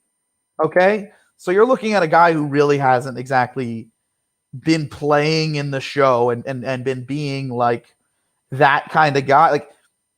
Look at this. 2005. Okay. How many years ago was 2005, Chris? I'm very bad at math, man. That's 16 years ago. That's 16 years ago, right? So, but he played 8 games that season. I can't count it. He played 41 games the next year. He played 96 games the year after, but he was off the bench. Then he played 31 games the year after that, and his first full season as a regular was 2009. So he's played 2009, 10, 11, 12, 13, 14, 15, 16, 17, 18, 19, and 20, okay? And even 2020, I won't count that as a full year because it wasn't really. So that's 11 years, right? Right? About 11? Sorry, I keep muting and then unmuting, and I'm talking to you, and I'm like, yeah, and then you're good. Wait, I'm muted. Yeah, no, you're good. It's 11 years, right? In those 11 years, with all of those weird years around it, he's hit 417 homers. This guy only needs a couple more seasons, despite only playing so far 11 years, to get to 500. If we're looking at this guy's recent seasons, 2014, 40 homers, 2015, 44, 2016, 43, then 39, then 37, then 41. So this is a guy who's going to hit over 35 home runs, probably for the next few years. The last 2 years, he's had the 2 best seasons of his career ever. 63% and 64% above league average. So it's how's he still doing it? How's it happening? You know what I'm trying to say? He's 40 years old, still doing it, but got to give him credit there. Then we got Franmil Reyes. Franmil Reyes is a guy who he's gone off before, and I've watched him go off in the Arizona Fall League in person, okay? But he's one of those guys where once he starts going off, he's one of the best hitters in the league. He's a DH or a right fielder for the Indians, so it's possible he sees time out there given the fact that the Indians don't really have a lot going on in the outfield. But this is a guy that genuinely, when he's going off for his period of time, when he's hot, he could be 60% above league average. I think a lot of people are sleeping on him because they don't understand what caliber of prospect he was when he was down there and what he would do when he was in the minors. He's a ridiculously strong player. Ridiculous. Everything off of his bat, as hard hit as it gets. Some of his analytics compare well to early career Giancarlo Stanton. So remember Franmil Reyes. Then there's Jorge Soler, the DH of the Kansas City Royals, former prospect of the Chicago Cubs. He was seen to be as the next big thing out of Cuba, except it was this is a superstar from Cuba who's going to develop in the big leagues, going to develop in the minors. This is a guy who he already broke out in 2019, but then without the juiced ball, it was a little bit difficult, and he went through a sophomore slump, if you will, as well as the juiced ball going away.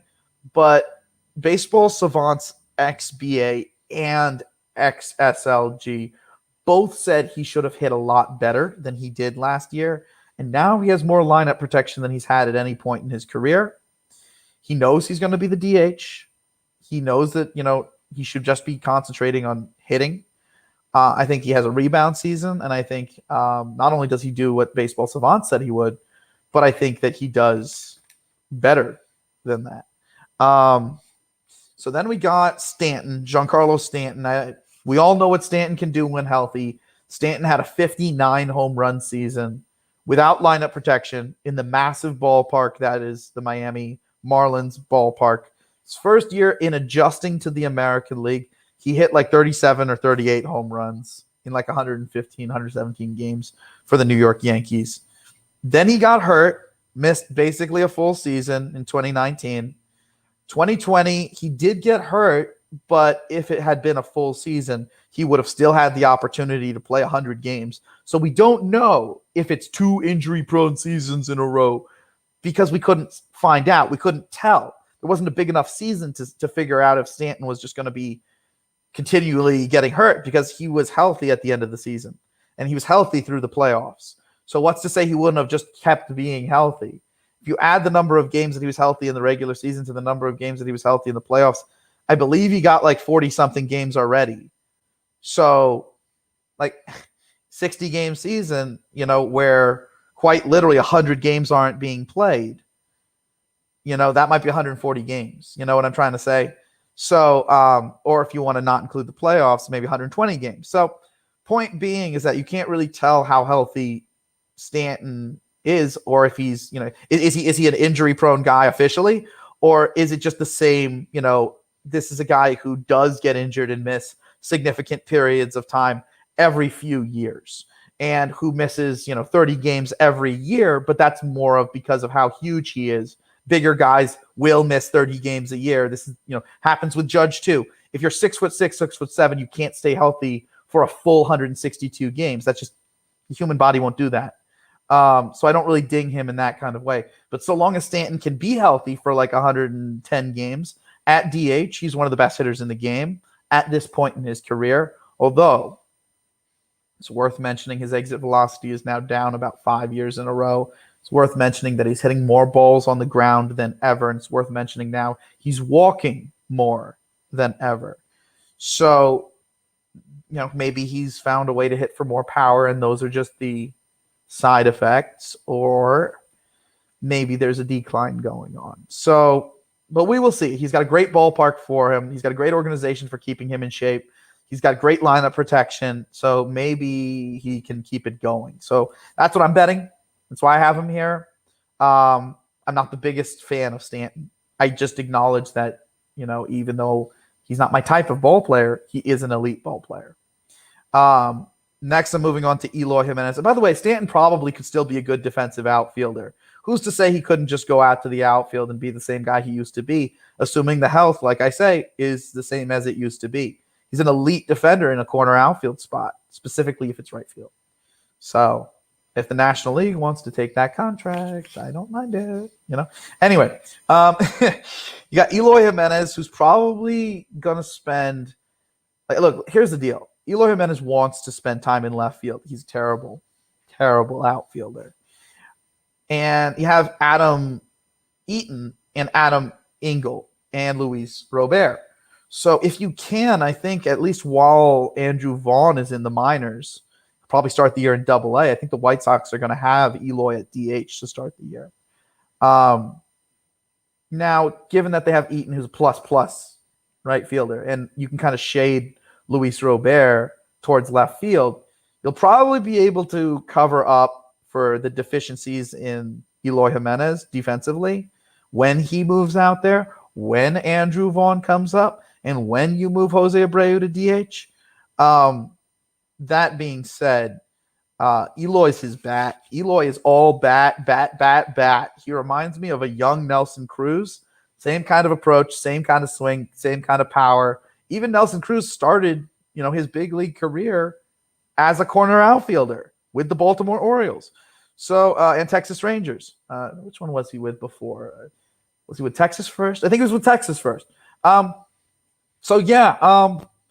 kind of draw a comparison between Eloy and Nelson. I see very similar profiles, except, Nelson was just known to be a power hitter, and Eloy was known, at least throughout the minors, as the second best hitter in the minor leagues to Vlad Guerrero Jr. So, Eloy's a monster. Love him. At least 35% above league average.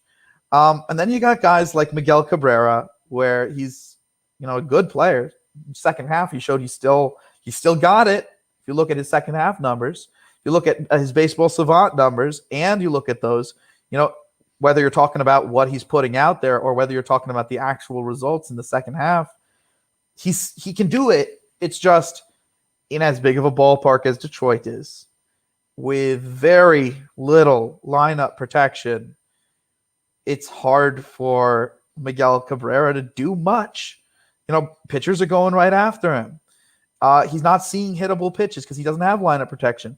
And anything he's hitting, it's a huge ballpark. And he is declining. And he is an injury-prone player. But I guarantee you put Miguel Cabrera in like Fenway with the lineup protection that Boston has, different guy. Totally different guy. Right back to his prime dead cat bounce year, Dexter Fowler style. And then lastly at DH, I got Jonas Cespedes. Cespedes did a workout for a bunch of different teams. The team saw him play left field and center field. They basically have decided that he's more of a DH at this point in time. But also they came away impressed with his hitting ability. So I think he can still hit. And if that's the case and he ends up signing with an AL team as a DH, my buddy Sean, baseball guy Sean, check out his channel. He had the idea of Cespedes going to Oakland to finish out his career because Cespedes at one point in time said, I want to finish my career in Oakland.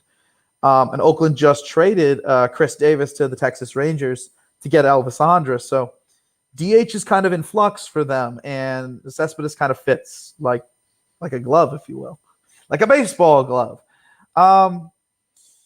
Are there any DHs who are borderlines who kind of missed the list? I doubt that there are very many here. I'm going to do a quick scan of my borderliners.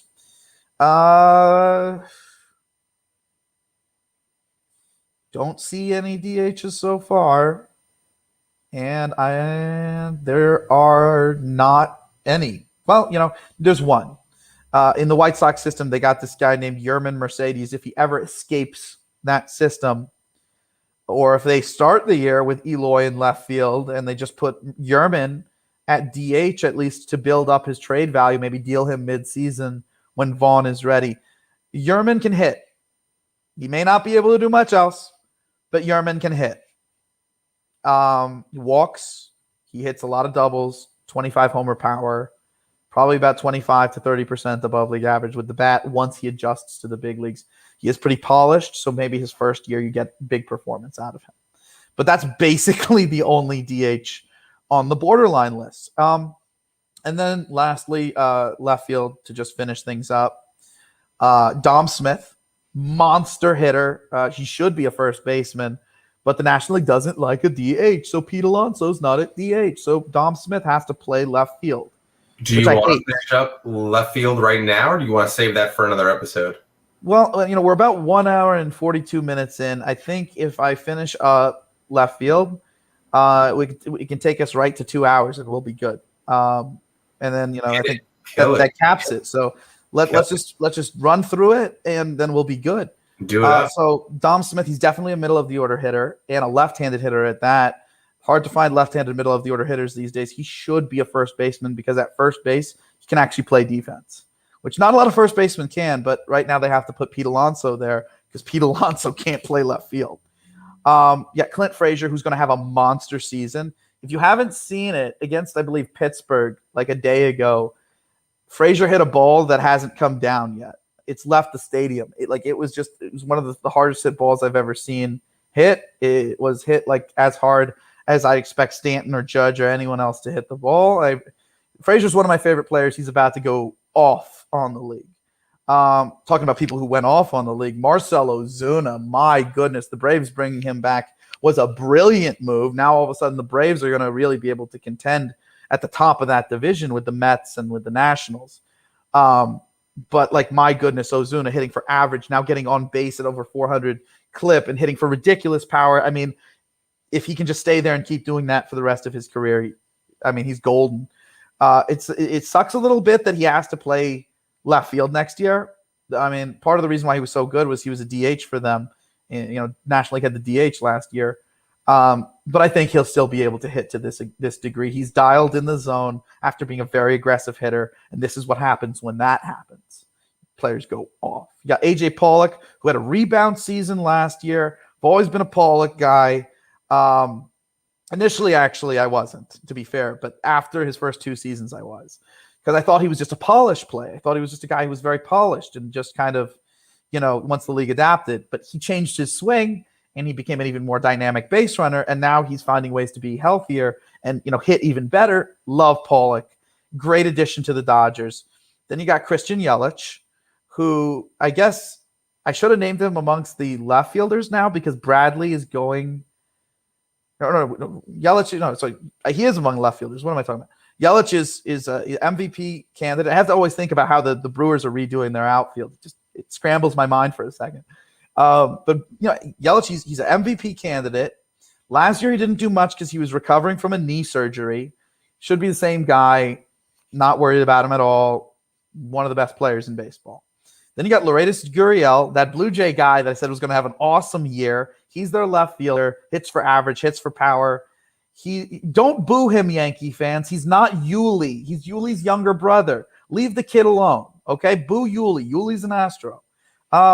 Jesse Winker gets on base more than almost anybody in baseball. True middle-of-the-order hitter. The lefty Castellanos righty with the Reds. Love him. Really good hitter. One of Baseball Guy Sean's favorite players and one of his best calls ever. Then you got Chris Taylor, swing change guy, super utility for the Dodgers. He's mainly viewed as a left fielder. I don't have a super utility category. If I was going to put him under any other position, I guess I'd put him at second base because I think he'll eventually move there. Great player, hit a bomb in spring training. Really found another level of performance in 2020. I think he'll be able to show that that's for real in 2021, be one of the Dodgers' more underrated players. I think he's definitely going to get an everyday role with them rather than stay as super utility the whole year. Ian Happ, now moving from center to left field. That'll allow him to concentrate more on his offense for the Cubs. Switch hitter, great base runner, strikes it a little bit too much, but maybe he can work the count, turn some of those strikeouts into walks. Love him. Could play second base, but I think they really want to work Nico Horner in there and just leave Happ alone so he can grow into himself. You got Randy Arozarena with the Rays. Absolute monster playoffs. I think he's very much a polished guy, but given that he does have speed, that he is a good defender, and he is a very strong player, he could go the A.J. Pollock route with his career, like as a guy who's coming up and toasts the league because he has this polish to him, but then is able to make adjustments to stay at that level. I really like Arozarena. When they traded for him from the Cardinals with Matthew Liberatore, a lot of people were telling me, like, who is this guy? And I was like, I don't know. I really like this move. And we saw why. Then you got Justin Upton, who's rebounding from an injury-prone season and a year where he couldn't get hot. He's a hot and cold player, and specifically in a 60-game season, he didn't have the opportunity to get hot. So I think a lot of people are sleeping on Upton. I think he's the same guy. I think now he has even more lineup protection with the Angels. I think he's going to go off this year. Then we got Andrew McCutchen with the Phillies, former Yankee. He's a guy who is super underrated because he has this patient approach, but whenever he's facing higher caliber pitching, he's able to be more aggressive successfully because the patience is on purpose. And he still has all that dynamic ability underneath it. That's why McCutchen is so clutch, because underneath it all, he's still the same guy. It's just approach so that he can stay healthy with this ability over a full baseball season. He needs to be a little bit more patient. He doesn't need to be swinging that much with his body being as small as he is and his skills as being as dynamic as they are. You got Michael Brantley, Baseball Savant, says he shouldn't have done as well as he did last year. Okay, maybe I shouldn't have him on this list. That being said, this is a guy who year in, year out is a 300 hitter. This is a guy who year in, year out gets on base a lot, never strikes out. This is a guy who year in, year out hits for a degree of power. I'm going to bank on his history. I'm going to bank on the fact that it was just too small of a sample size for Baseball Savant to get him accurately. Have to have him on the list.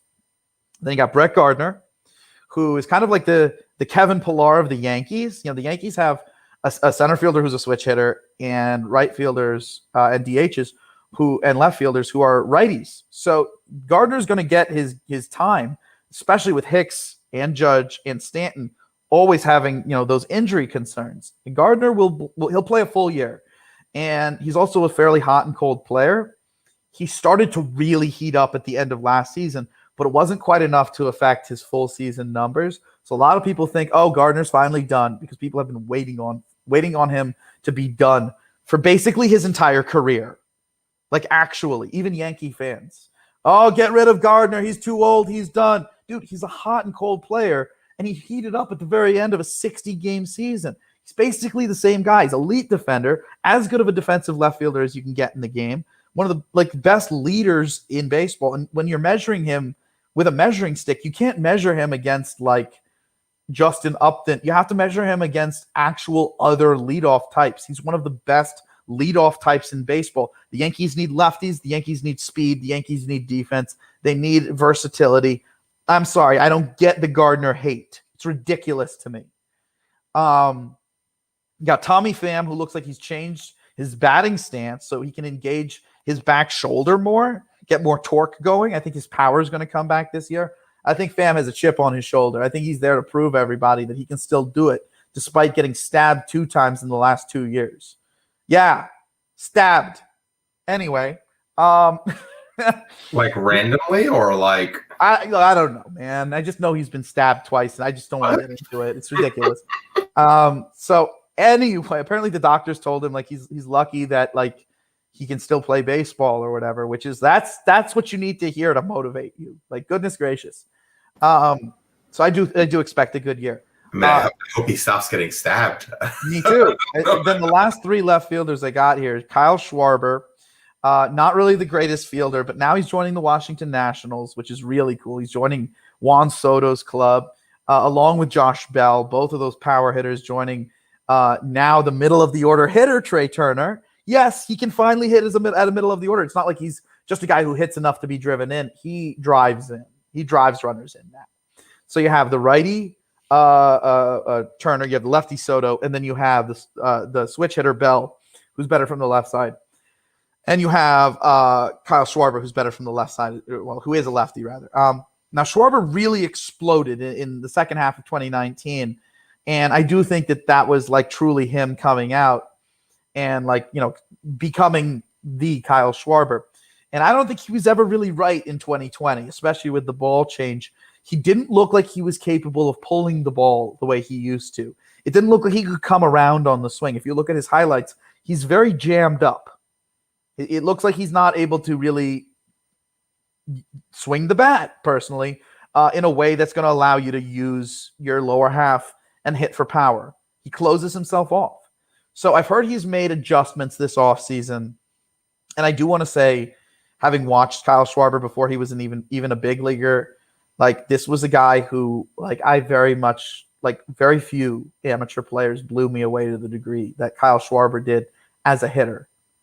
So I do believe, in my opinion, Kyle Schwarber was rushed through the minors. If you look at how quickly he moved up through the minors in the year they won the World Series, it's pretty clear he was rushed.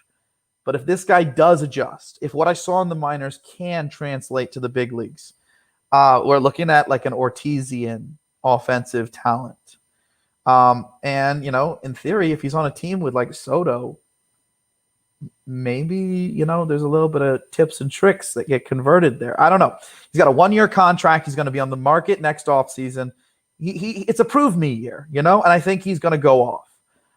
And then lastly, we got Mark Canha.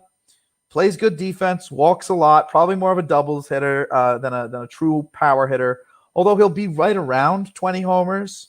But because of how much he walks, just how high his on-base percentage is, he ends up being 20-something percent, 23, 24% above league average. If power comes back further, you could be looking at something better than that next year. I'm not the biggest Canha guy, I'll just be honest, but there is a chance that he becomes a true middle-of-the-order hitter if that power comes back. And then lastly, Kyle Tucker. I didn't name him in the right field category, so I guess I do want to name him here. I kind of glossed over him. Not the biggest Kyle Tucker guy. I think a sophomore slump is coming for him. But he does have that kind of Ted Williams swing, a very classic swing. It's going to give him zone coverage, and he is a very underrated base runner. maybe he's the one Astro that, since he wasn't really around for a lot of this, and he is going to be fairly healthy next year, maybe he's the one guy who does well next year, and I don't have to hate them, because I do like his swing. And then lastly, since we're just under 2 hours, are there any left fielders who appear on my borderliners list? Well, Kelenic, if he ends up coming back from injury, getting promoted with enough playing time and getting enough playing time, which now I'm hearing he's coming up in June, so I doubt it. If he's in left field, could be him. Maybe if the Indians are using Gamble in left field, I think he's a very interesting guy. He had a big second half, but again, that was highly weighed by a ridiculously high BABIP. Could have just been luck. Benintendi, if he really rebounds in Kansas City with a bigger ballpark, a ballpark that's a little bit more built for him. Maybe Austin Dean for the Cardinals translates what he's done in AAA at the high levels to the big leagues. He at one point was in the Arizona Fall League's Fall Stars game. It's not like this guy doesn't have tools. And he has performed. So maybe you're looking at another guy who's like, he's polished enough, has enough tools. Cardinals type of guy. He is with the Cardinals. Has that 1 year. The Cardinals need guys like that in order to contend this year. Josh Lowe, maybe, if he comes up with the Rays. I doubt he'll be up. Trevor Larnach with the Twins. He'll be up. He'll walk, he'll hit for power, but I'm not sure he'll get enough big league playing time.